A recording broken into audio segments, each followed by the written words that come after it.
Is this a good way to introduce someone to the sport of disc golf? Let's find out.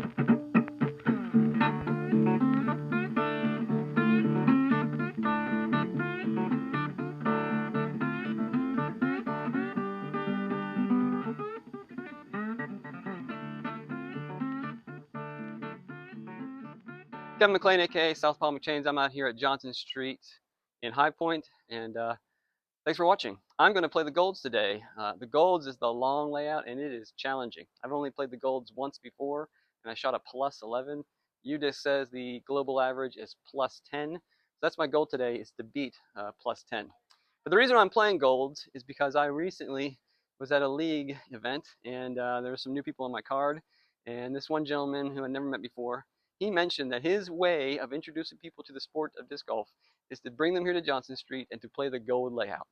And when he said that, I just laughed. I just thought that was the funniest thing I'd ever heard, because the gold layout is difficult. It is long. There are some really, really narrow shots, narrow gaps, and it's brutal. Like I said, I've only played it once, and I shot a plus 11. I have played several of the gold tee pads because some of the layouts, like the Rumble and the Jumbo layout, sprinkle some gold tee pads, but I've only attempted the gold once. So let's try again. Let's see how it goes, and I'll expose you to the gold tee pads if you're not familiar, and then you can tell me in the comments whether or not you think this is a good strategy to introduce a newbie to disc golf. And what is your strategy? I'd love to know that. Thanks for watching. All right, hole one. You can see there's the shorts, here are the longs, and then here is the golds. You have to hit this gap right here.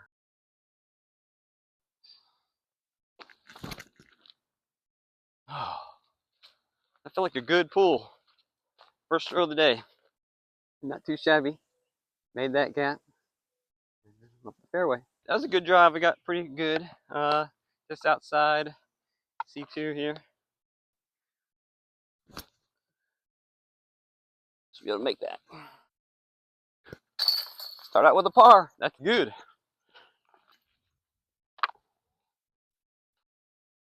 All right, hole two. And I don't know if you can see the basket down there. Pretty big, pretty long way to go. Come on back, fight. Oh, I hit that tree. I'm in a difficult position. You can see the basket there. I'm pretty pinched. Difficult shot. I'm really pinched. I'm tempted to kind of see if I could push through this gap right here, lay it up with my zone.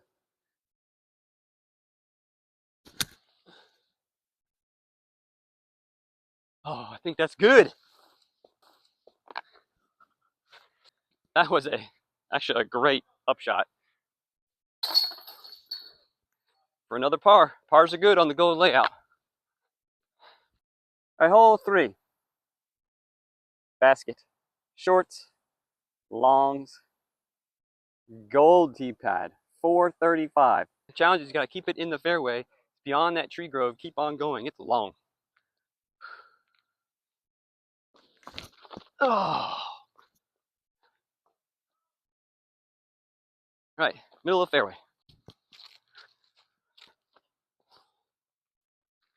Still got a way to go, probably 200. Oh, miss it. Oh my gosh. Oh. Huh? Man, didn't it? Go ahead and play through, guys.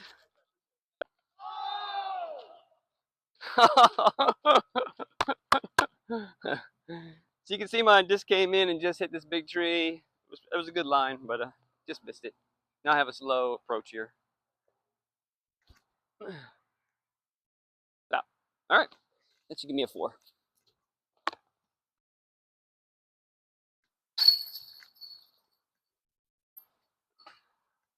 So that's hole 3.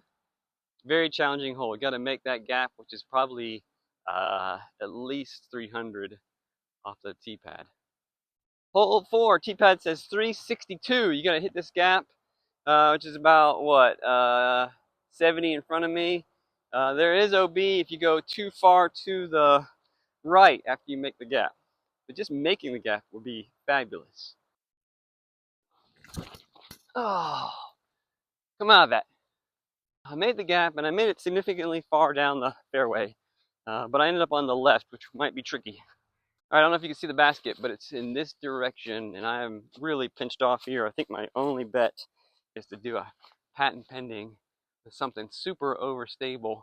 See if I can get it to level out. This branch right, I don't know if you can see this broken, nasty branch right there is probably what's going to get me if I don't do this carefully.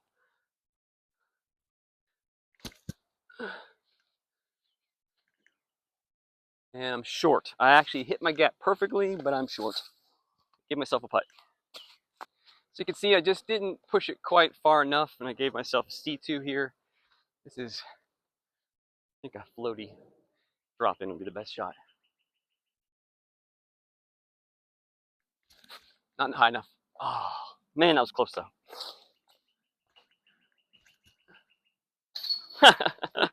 Player B. That's a 4. Hole 5. Shorts, longs, golds. Hole 5. Very challenging shot. You got to hit this gap. This tree is just, it's a tight gap. Oh. Oh, I think I made it to the top of the hill, which is an amazing shot. The best shot I probably could have ever done. I would imagine making it past that second major tree grouping. Just to look from this way back down, shorts, longs, golds. Basically made it past the short tee pad. Right, probably one of the best drives I've ever had on. Well, I've only played the gold once before. I did not make it nearly this high. My challenge now is this stupid tree that's right in the middle. This tree always gets me when I play either round. I'm going to go forehand with my zone, see if I can hit the larger of the gap and come back around. And it's going to be short. Give myself a putt. All right. All right, so I left myself, I don't know, 15 short, 20 short.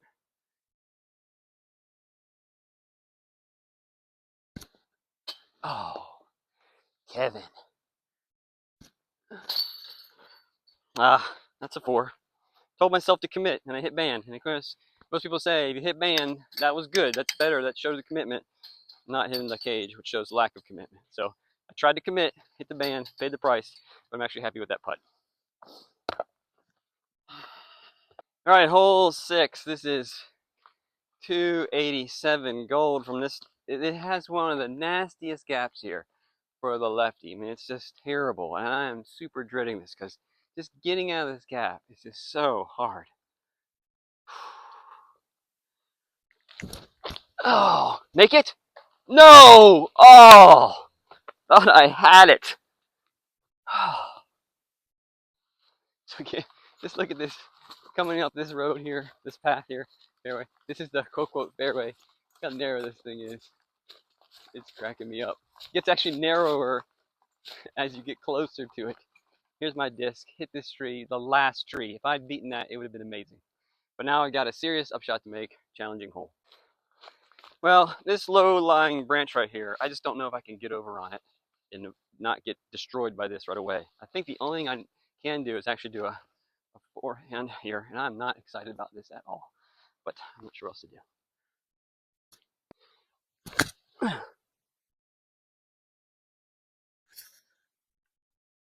All right. It should give me a putt. Be a hard putt to make. It's a little too much height on the forehand. All right, another really hard putt. It's just huge rollaway potential. That would be disastrous. Part of me says I should go with the koi and just lay up, but I got to give myself tournament pressure, learn to be confident and aggressive, and just play. That's not good. And I totally rolled away. Oh, that's how it goes. That was a bad putt.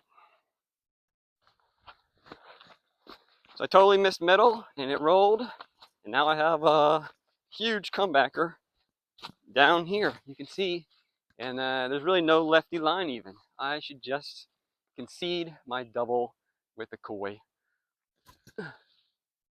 Oh, I almost threw it in. That's a 5. All right, hole 7. Here's the shorts. And the basket is down this hill in this gap here. I'm standing on the longs. And then the gold, you can see it, is back there. And in between that tiny gap. Wait till you guys see this gap that you have to shoot. It's crazy. Hole 7, look at this gap. It's crazy how thin it is. Got these two skinny pine trees right in front of the tee pad.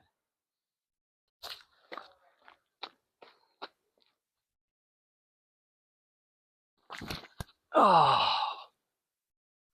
sit. Oh, don't do that. I think I skipped to the right, which would give me a very hard second shot. That was actually a pretty good drive. There's the shorts, and there's my disc. I landed basically equal with the shorts. And I have to basically now get down this skinny gap right here.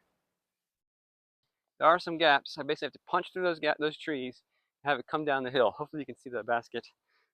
This is challenging. I'm debating what disc to throw. Wow.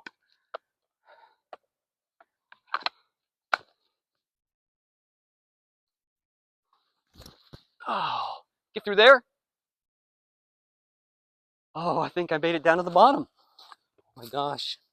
If you actually make a par, that would be a miracle. You see the basket coming down this wooded gap. You gotta make that gap up there. Come on down to the basket. So you wanna see what happened with that throw? Look at that. Parked. That was a crazy good throw. Very unexpected. What a delight.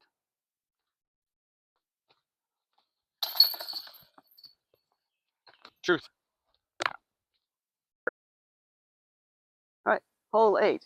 Short and long are right next to each other. They're really the only difference is this gap and some of these trees you have to hit. The basket's way up there. The gold, however, is over here, across this creek. You have to hit this almost double set of gaps. These two and then these two. Crazy shot. All right, I'm gonna try and throw this gap. I don't know if y'all can see it, but I wish I could communicate how nervous I am about hitting this gap. It's just so small. Hopefully you can see it on the film. Oh, I made it. You know, even a little bit up the fairway. We'll see.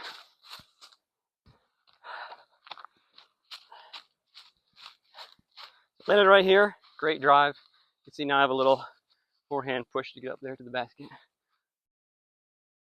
All right, that should be a par. Pars are good.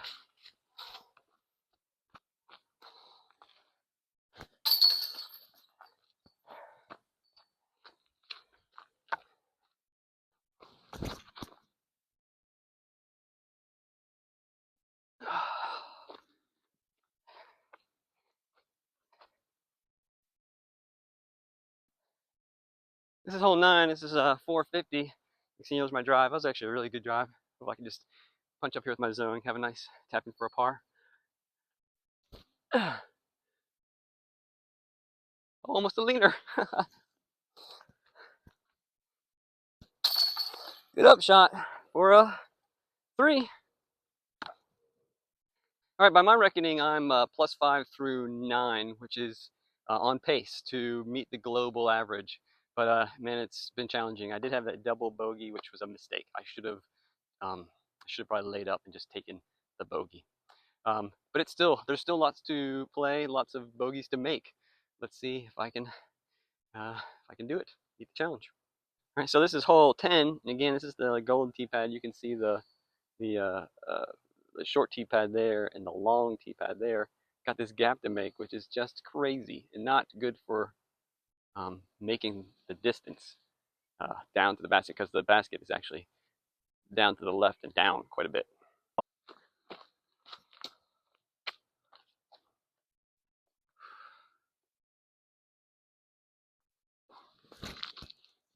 Oh, oh, oh. Well, it's just unfortunate. Now I basically have to make a birdie on this hole. from the shorts, and I gotta basically throw my understable putter as far down there as possible. Oh, I think I did pretty good. Let's see. Oh, actually did really well. Came down here, slid right here, and landed right here. With a par. What a scramble. Wow.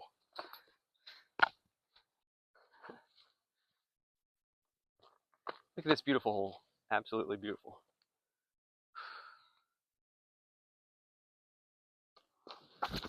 Oh, missed that? Come on. Oh. Oh. Like that throw. Hit that tree. Here's where my disc landed. Basket. Tricky approach here. Got tons of obstacles. I think the biggest gap is this one right here, though. Just gonna try to punch it through right here. Oh. Oh, right up to the pole. Nice.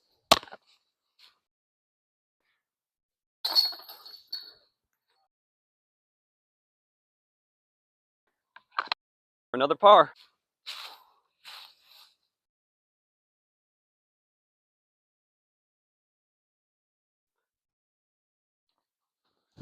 Oh.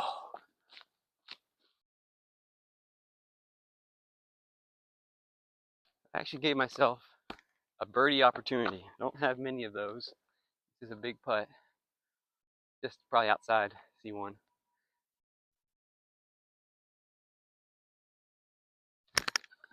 Oh, just offline. Well, pars are good.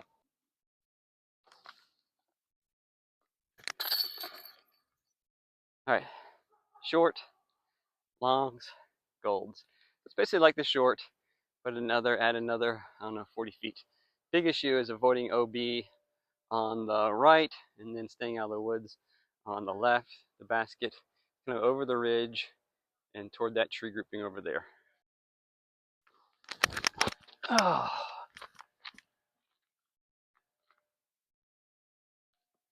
All right, you got it up there. All right, in the fairway, not too bad of a shot. For me, I just want to slide it up into there. Ah. All right, that should be all right. It's a 3.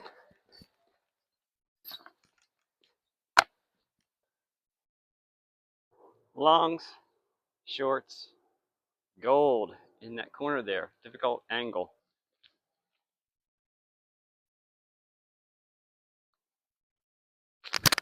Oh.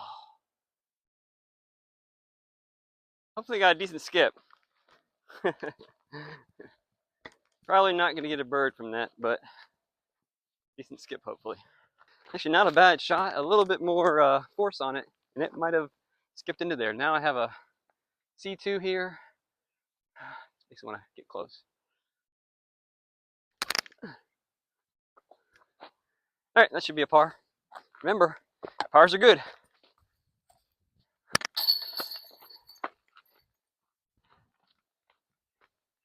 Things are about to get crazy. I'm on 15. This is the shorts, 15. There's the longs back there. Basket is, sorry, kind of around this corner here.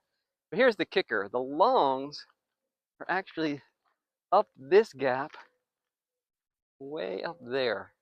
You basically have to come down this tunnel, make this turn, get into that gap. It is a crazy difficult shot. Let's see what I can do. This is the path up to 15's gold tee pad. Pretty narrow. I have been doing really well so far on the back 9, storing up a couple pars because I really expect to have at least one blow up hole, and this is it. 15 golds. Johnson Street is hard. Here's the tee pad way back here. Here's the parking lot if you have any kind of sense of where we're at. Here's the gap. Absolutely terrified to throw the shot, to be honest. It's just so skinny. And then it's just complete jail. Oh. Oh, I missed my line. but it actually broke through, took a bunch off of it, but then it dumped. I'm kind of in the fairway. I didn't make it past that fallen log, but I'm close to it. Progress, forward progress. I basically think the only shot you have for this is a hyzer flip, and I really don't have a hyzer flip I can be confident in. The gap is just so narrow and so long. This fallen tree is here, which I did not remember that being here. So I think this is a new addition, which really closed the gap up a bit. This gap, and it came back around and landed over here. I have some big time choices to make here. I could go around, which is pretty hard, or there is, the basket's actually straight through there. I have to make this gap for as long as possible. Really, the question is, what's my best route to a 4?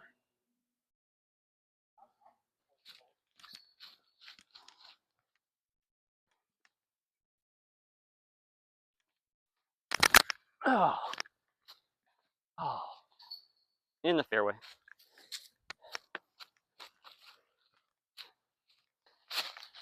Well, my second shot landed right here in the fairway, so I should just have a nice, easy upshot for a par, hopefully. This is a par 4. Oh, that's short. Oh, I think that gives me a putt.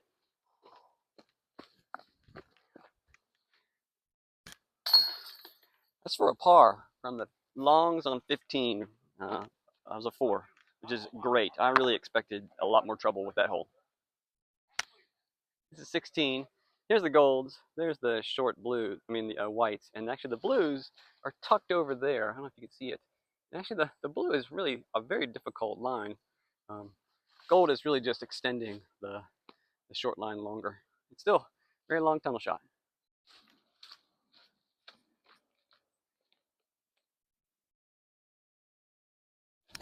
Oh no, get through all that. Oh, right in the fairway. Wow.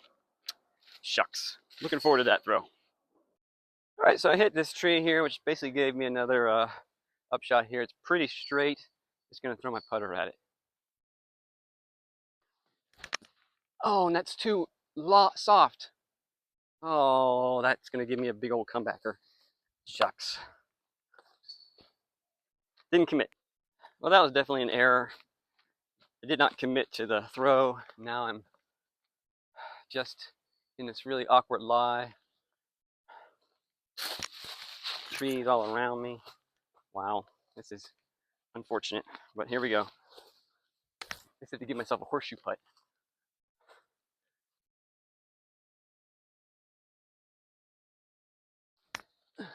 Oh, I hit that branch. I was not expecting that at all. Oh my gosh, that's so bad. I don't know if you can see it in the film, but there's a branch. I just I had to get enough air, and I hit that branch. Didn't even see that branch. That's a bogey. I was not expecting that bogey. So hole 17, here's the short tee pad. The basket is down in that grove down there. There is the long basket, and there is the gold basket. It's actually like a blind shot. It puts you below the horizon of the hill here, so you can't actually see the shot. Very challenging. Because of the angle of the shot, I'm not even sure like the best way to film it, because you're not going to be able to see the full flight of the disc, of course.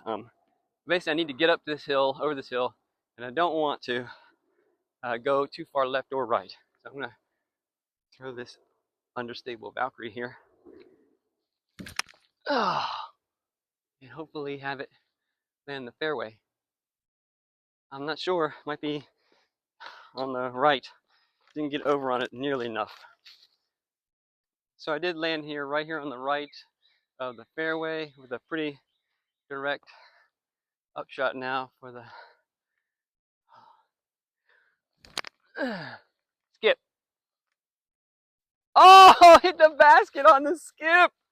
Oh my goodness. What a crazy shot. That would have been awesome. So I hope that comes through on the video. I was up there, shot came down this way, skipped, and then hit the basket. That would have been an epic birdie.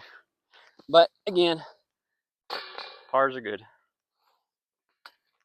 So right now I'm at through 17. I'm at +6, which is just fabulous. I'm very happy because I have a few strokes to spare with my quest to hit the global average. This is 18. 18 is interesting because if you're familiar with it, there's the short tee pad, and here's the long, and the basket is right in this grove of trees. If you're playing the golds, however, you play from the long tee pad, but instead of playing to the typical basket, you actually play to the practice basket, which is like another 60 or I don't know 80 past the basket, way, way, way up there. Lot of distance to cover, and if you get in either left or right, it is just absolute jail. So it's all about making the distance, keeping it in the fairway. Let's see what I can do. Oh no, that's bad. Oh man, I didn't give it nearly the height I needed. That was a huge error. I was so worried about being on the right that I didn't really commit to the disc, and it never sat up, and so it just faded. Now I'm way over here on the right. Gotta basically punch it up straight. Not gonna get as much distance as I'd like, but let's just go for it. Oh, stay out of the woods. Oh, on the edge of the woods. I am zigzagging up and down the fairway. Not good. Good thing I have strokes to burn. So I'm over here on the edge of the fairway. I still probably have another 250 to go. Just a lot of work to be done. Really awkward lie. I'm not even sure I can throw from this lie here. Go across my body.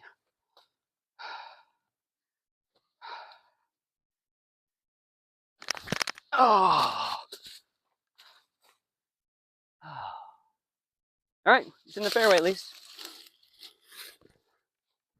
All right, this is a par 4, and I'm laying 4 right now. This is my 4th shot. It's probably just beyond C2 here. Oh, that'll be a tap in for a bogey.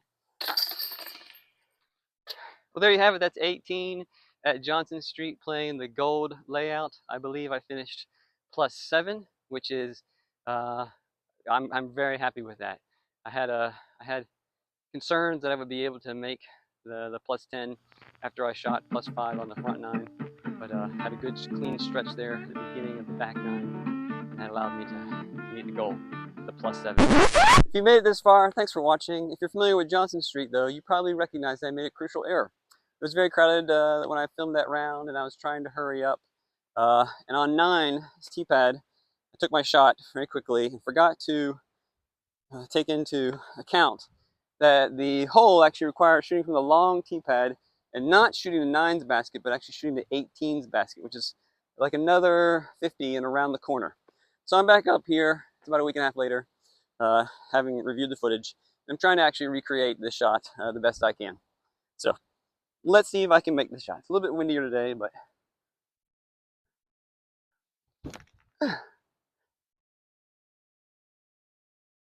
I think that might be parked. Let's go see. Not quite parked. Edge of C1.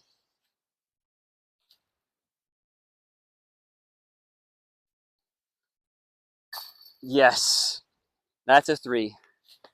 Well, again, I mean, maybe that invalidates my round. I don't know. I'm still happy with how I played. So again, I started this video with the idea that someone had said that their best way, their chosen way to introduce someone to the sport is to bring them to Johnson Street and have them play golds. The idea being if the person loves the sport, had a great time, then that person's a disc golfer. If that person was miserable, maybe not a disc golfer. I'd love to know what you think about this strategy. I'd love to hear about your strategy to introduce people to the sport. The story actually ends on a good note. I had said that in the league, I had 3 people on the card that I'd never met before. One of them was this individual telling me the story, and the other individual was his friend who he had introduced to the sport using Johnson Street golds. So maybe there's some truth to it. Again, thanks for watching. I feel comment, like, share, subscribe, all those things to help grow my channel. I'd really appreciate it. And I hope if you see me on the course, you'll say hi. And of course, above all, I hope you stay enthusiastic. Thanks for watching.